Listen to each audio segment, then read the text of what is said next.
Saros is Housemarque's follow-up to 2021's Returnal, a third-person shooter roguelite on a creepy alien planet with a heavy emphasis on dash dodging through bullet hells of enemy projectiles. Well, wouldn't you guess it, but Saros is also a third-person shooter roguelite on a creepy alien planet with a heavy emphasis on dash dodging through bullet hells of enemy projectiles. But make no mistake, Saros is not a retread, with Housemarque making great effort to differentiate the playstyles of these two visually similar games. So let's take a look at all the ways in which Saros is different from Returnal.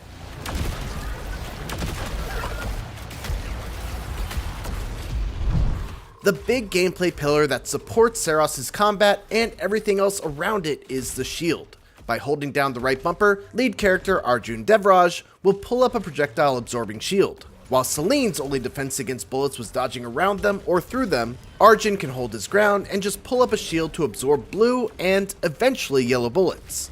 Both colors will fill up a power meter that can be used to fire off Arjun's strongest weapons, but only blue bullets can be absorbed without penalty.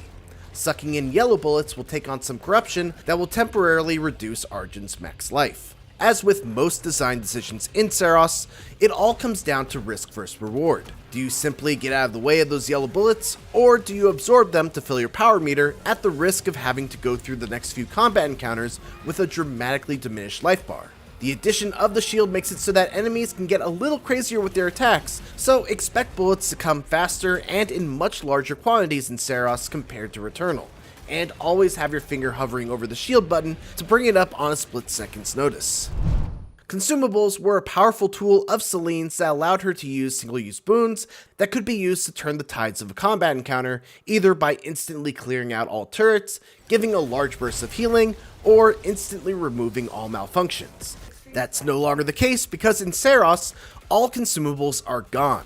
Shops are gone as well, which means that the currency dropped by enemies no longer functions as traditional mid-run currency. Instead, the glowing golden orbs that enemies drop in Saros are called Lucinites, and they serve a different function than Obolites did in Returnal. Collecting Lucinites will fill your weapon proficiency meter, and once it's full, you'll gain another level of weapon proficiency, which improves the level of weapons that will drop for you over the course of the run.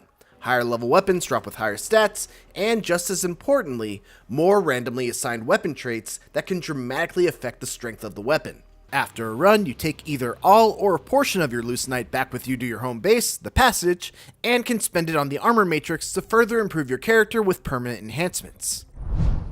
There wasn't much in the way of permanent progression in Returnal outside of unlocking new, more powerful traits for weapons, and using Celine's unlockable core abilities to reach new areas that contain greater rewards. Saros, on the other hand, is built around making Arjun substantially more powerful with each new run, thanks to the armor matrix.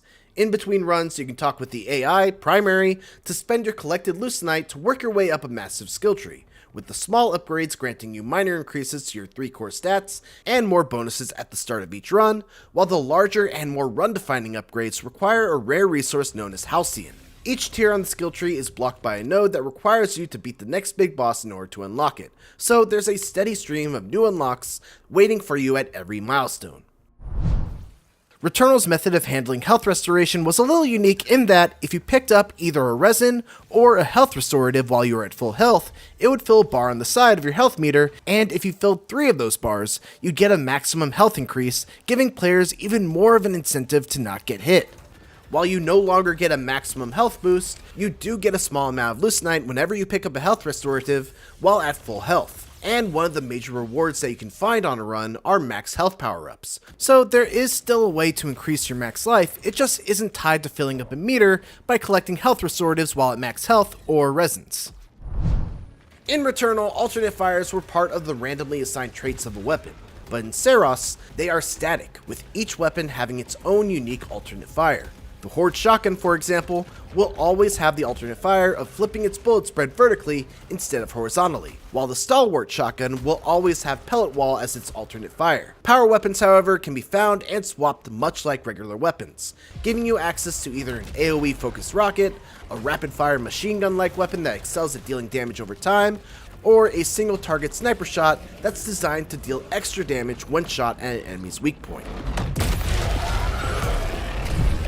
The debilitating parasites and malfunctions from Returnal are completely gone, but the idea of taking on an upgrade that comes with detrimental effects is still very much alive and well in Saros. Each biome has a device that will activate the Eclipse, which is an event that enhances enemies, enabling them to shoot you with corruption-inflicting yellow bullets.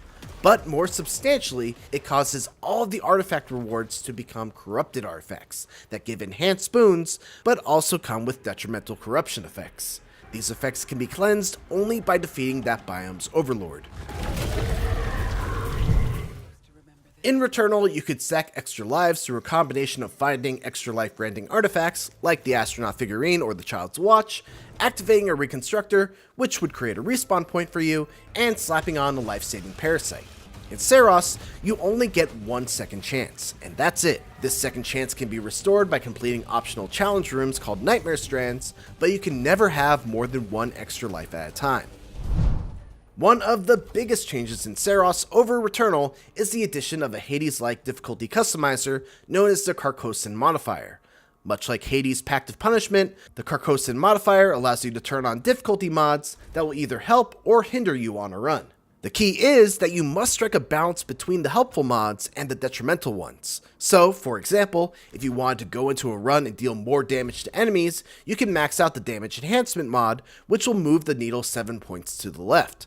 So, now I must balance it by moving the needle back 4 points to the right, either with a combination of smaller mods, or a big one like the Hostile Aggression Enhancement mod, which increases the aggressiveness of enemies. Of course, one of the major changes from Saros to Returnal is a completely new arsenal of weapons. Some of the more basic weapons definitely have the same feel and function as their Returnal counterparts, but others, like the Ripsaw Chakram, which launches saw blades into enemies that can then be revved remotely to deal massive damage without landing any additional shots, feel completely new. Many weapons can also come with corrupted variations, which will deal more damage the more corruption you have accumulated, making a mechanic already skewed towards risk and reward even more risk-rewardier. Returnal's structure was pretty straightforward, 3 starting biomes and 3 late-game biomes, with no connective tissue between them. Saros' roguelite structure is a little more complicated than that. Every run begins in the passage, your home base where you can chat with your fellow Echelon 4 crew members, upgrade your armor, view the databank, etc. If you want to start a fresh run, you can simply walk right out of the base and into the first biome. But if you want to pick up right where you left off, or at some other point other than the very beginning, you can open up a portal and begin from any biome that you've previously visited. Obviously, if you start from the very beginning, you'll be giving yourself the best chance of success, as you'll have more time to get stronger in the easier parts of the game. But if you want to challenge yourself, or just get more experience against a boss you're stuck on without having to play through the entire game up to that point again, you have the option to do so. And those are 11 ways in which Saros changes the game compared to Returnal. Thanks for watching, and for more Saros, make sure to check out our videos on essential tips and skills to get first. And for everything else, keep it here on IGN.